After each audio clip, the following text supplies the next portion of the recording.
So, Den Bosch, I'm Sarah Glynn for Media News, and I'm very pleased to have with me today Leendart Verbeek, who is just back from being on the delegation of the election observation mission of the Congress of Local and Regional Authorities of the Council of Europe, a congress of which he was recently president. So very, very pleased to have you here, Leendart. Thanks very much for coming. It's all my pleasure. So the very first question, actually, before we get on to the meat of it, perhaps, that the preliminary report from the delegation says that one of the members was not granted accreditation. And can you say what happened and what was the excuse given for that? Well, to be honest, we are very surprised. It was a Swiss member. It is a Swiss member who had no connection with Turkey, neither with the Kurdish people or other groups in Turkey. And we did not really get an argument for it. So it's not clear. She is just refused. And I have had no reports on the arguments. We asked for the arguments, but they were not given to me. We can't really say more than that, then, can we? No, it's very strange. It never happened before in election observations that I know of in the Congress. So it's a very strange situation. It's just it just happened. We are not very happy about it, of course, but it is as it is. So, going on to actually the report and your reactions. So it was very good to see that the preliminary report stresses that for democratic elections, it's not just about what happens on the day, but they need to take place with freedom of expression and with an independent judiciary. And also that report raises concerns that the elected representatives should not later be replaced by government-appointed trustees, as has happened previously. But what can the Council of Europe and the Congress actually do to move Turkey towards a more democratic path, and especially to stop the appointment of trustees? Yes, there are several. You raise a lot of points, so I'll address a few of them. As observers, of course, we have to look objectively to what happens in Turkey. And we make a difference, what you might call the preparation time, the period before the election itself. We look to the election itself. Was it technically done well? Was it honest? Was there fraud or whatever? And we will also look what happens after the election, the period. And the different topics you mentioned concern all these three periods. If I go back to the recent election, if we look to the stations, we visited almost 140 stations, polling stations. Then in the main line, we conclude that the day itself functioned rather well. The teams were well trained. They did their job well. We've seen some chaotic situations, especially concerning also the election of the Muhtars. The Muhtars had their own, they have their own culture, maybe I should say, bring their own culture in the polling station, and that sometimes conflicted with the formal part of it. Just to explain to listeners what the Muhtars are. So these are the local neighborhood or village headmen, yes? Yes, they are. It's another election that's really going on in parallel, that's separate. Yes, but they made their own rules, and that conflicted sometimes with the formal rules. But not in a way, it was not so excessive that it influenced the outcome of the formal elections. And the special thing, of course, is that because in most polling stations everything went well and the outcome is clear, and the outcome is maybe different than some people may have wished, or the other way around. This kind of democracy is possible in Turkey, and that's what the day made clear. At the same time, we've seen that in the period towards the election, there we have some critics to give. For instance, we believe that the public broadcast system did not meet its obligations to provide impartial coverage. So some parties were more privileged than others, while we think that the public broadcast system should be neutral in this. And there are many examples like these. So the equality between the different parties fighting for their position was not really guaranteed, and that made it difficult, even though the outcome shows that the ones who were privileged were not always it was not always to their advantage. But as a Council of Europe, we look very critical to that kind of thing. Also, the topics you mentioned, that elected persons sometimes quite soon get put in prison and replaced by trustees who were not chosen. If there are good reasons to remove, for instance, a mayor because of corruption or whatever, then we think the new mayor should be elected from the city council who represents the chosen people. But quite often this is not done, and the trustee is a questionable system in the eyes of the Council of Europe.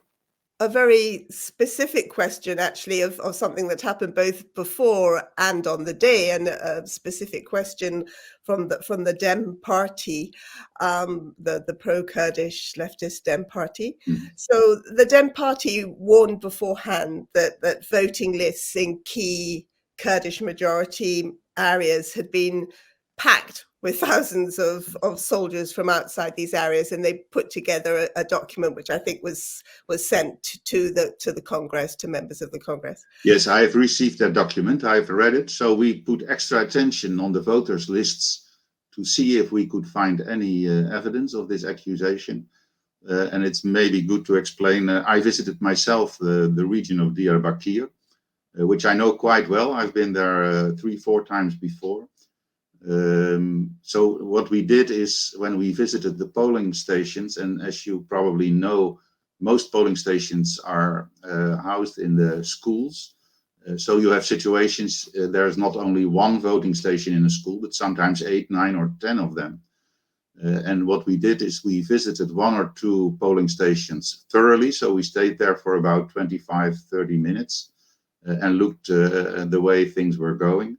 But at the same time, we investigated all voting lists of all the other stations in that same school.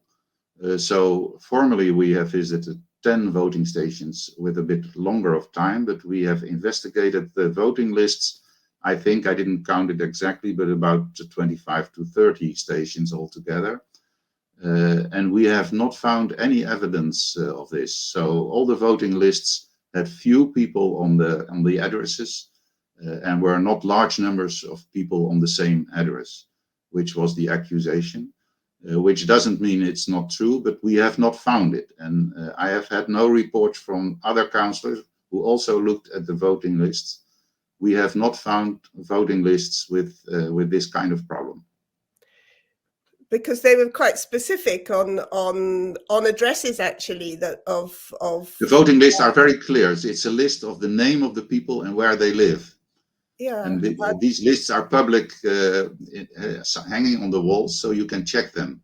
And we checked them all, and there were all small families on the addresses. Because certainly the thing that was produced by the Dem Party did give addresses that had like hundreds of thousands of people. They said, but we haven't found them. We haven't found them. Yeah. Did you have anybody at Siernak, which is obviously somewhere that that this has changed the result according to the Dem Party? They say that there were over 6,000 people brought in, and you can see the buses bringing people in. So did you have anybody there? Well, I have to repeat, we haven't seen it. We haven't found it. So it may be true, but we have not found it. And if you look to the outcome of the elections, I have not the idea that it reversed the outcome in the cities. So if you look to the outcome in terms of where the Dem Party, for instance, has won, and you look to the chart of Eastern Turkey, then all these communities are voted by majorities by the Dem Party. So they were not damaged as far as I can see it at the moment. But once again, I do not have the information that this was done. Yeah. Only I know the accusation, but not the proof.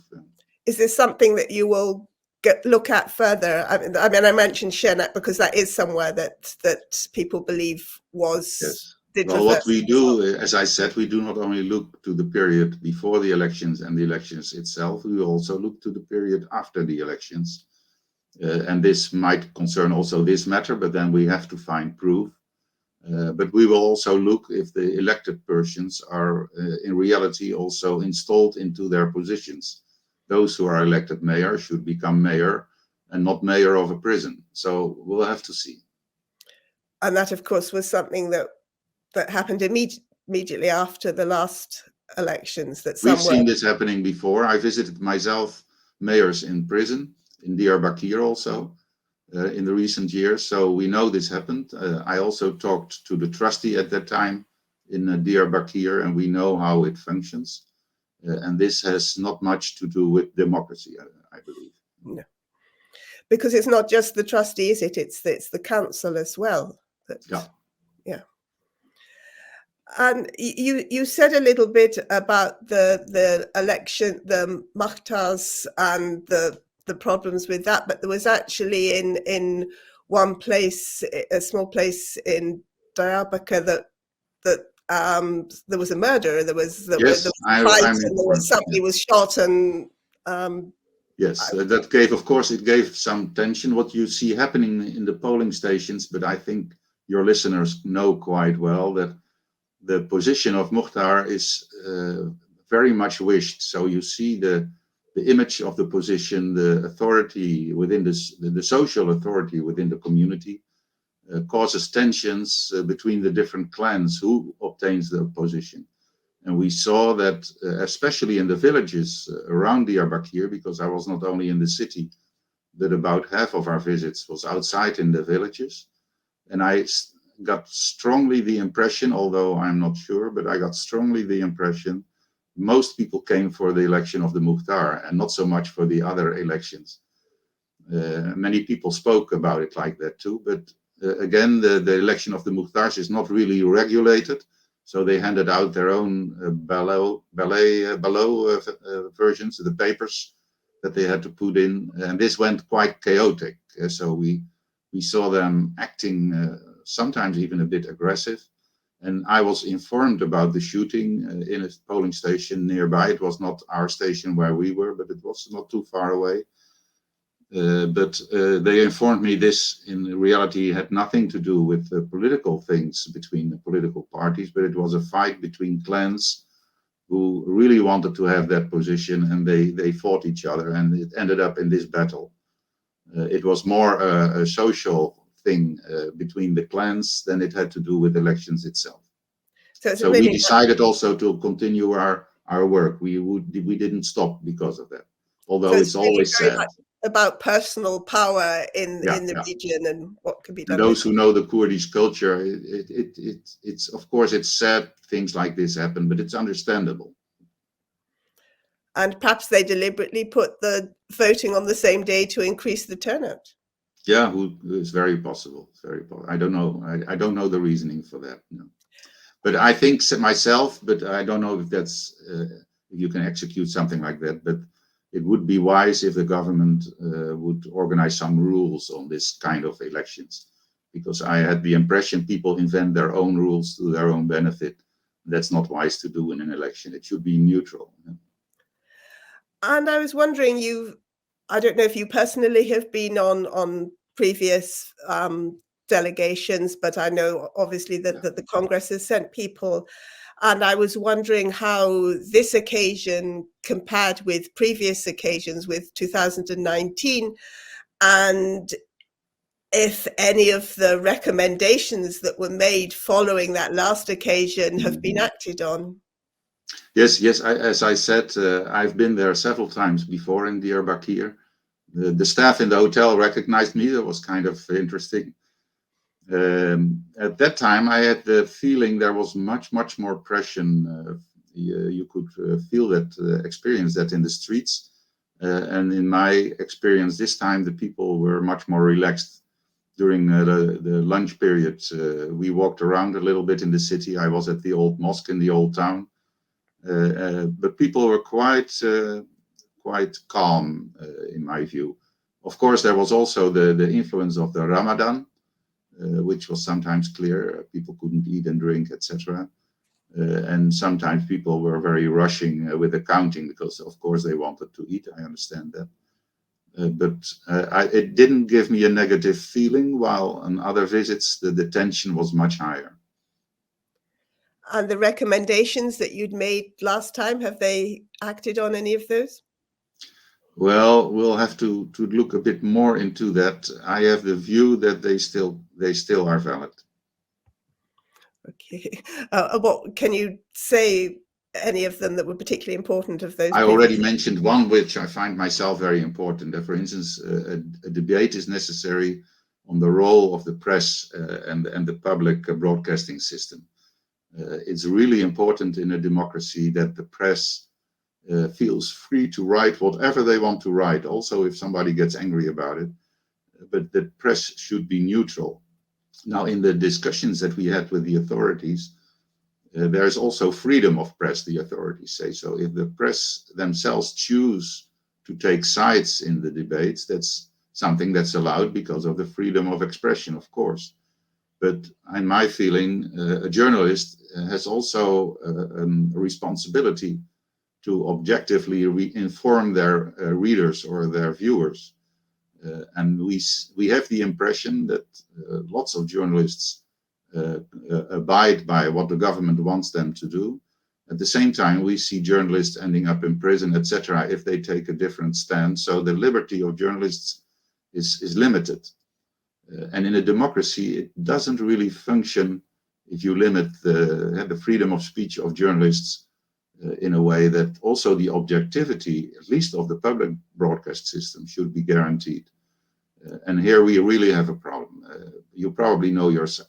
If you write articles that are not well wished by the national government, you might get into trouble. We are very much aware of that. So had the influence on people and the pressure that you could get into prison. Somebody said to me in Diyarbakir, we are choosing people to go to prison because he believed that many of the candidates would end up in prison just because they were Kurdish and just because they didn't like it that Kurdish people were elected as mayor or a member of a city council. We'll see what happens. We will follow that as a Congress and we will respond to it if this happens. Yes, I mean, it's amazing that people are still competing to stand in those circumstances. Yes, I'm a quite worldwide traveler, so I see in many other countries. I'll give you an example. In April, I will go to Guatemala, and there you see similar things, that people who are so much concerned about their own culture, their own language, etc., and they are willing to stand in places that are dangerous. Dangerous in terms of being shot or dangerous in terms of going to prison. There are many people who have the courage and the responsibility to do that. And that this is also the case in Turkey. So I wonder, is there anything else that you feel that's important that you've noticed that you'd like to add? Yes, well, in the positive way, because not all is bad that we're talking about. I was myself happily surprised that democracy in Turkey worked in this way, that you can see a change in the balance between political parties, like happened in this outcome. If you asked me before, I had my doubts if this was possible in Turkey.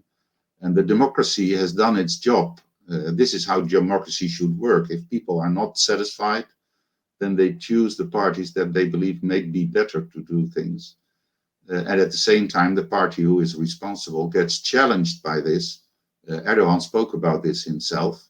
He is challenged by his own population to have a different way of ruling the country. Because the majority now, because it was a majority that did not vote for his party, gave him a signal: you better improve, otherwise we are in trouble. This is how democracy should work. If you're not satisfied, you go to another party. And you cannot do this by small numbers, but if you do this by large numbers, then there is a debate will be going on in Turkey, how to do the next coming of the next years, what to do. Each party will evaluate thoroughly what happened here. And that's what democracy is about. It's not a wrong thing, it's a good thing. That's how it should work. So let's see if Turkey is capable of dealing with these kind of changes. I'm very interested in that. So we will follow this as a Congress thoroughly. So just to return, because obviously I'm working for a Kurdish paper, and there's been so much concern about what people see as stolen votes, and I was wondering what sort of evidence that you would need to see to take that on board. What would you be asking for from them? The best evidence would have been that we found voters lists that proved that this was true, and we haven't found them. So that's a problem in itself. But you must be sure that we as a Congress, we do have our papers, our charters, for instance, also on human rights. So the right for the Kurdish people to have their own language, the right to have your own culture, the right to rule your own cities if you have the majority in the city council, are very basic rights of the Kurdish people. And you will always find also the Congress behind you if it concerns these kind of rights, democratic rights and human rights. At the same time, we have a debate with the Turkish people because they use the word terrorism quite easily. So we have a difference of opinion about what terrorism really is. And the word terrorism in Turkey means something else than it does in Europe. So we have a much smaller definition of terrorism. Well, these are things that will be debated with the Turkish authorities too. It has been debated. I debated myself with the different ministers on these matters. So we'll see how the developments will go. I hope for Turkey because I like your country. It's a beautiful country. And the people are beautiful if you speak to them individual. So you need a better future than you have now. Thank you very much. Thank you, Leendart. Thank you for speaking with us today. It's all my pleasure.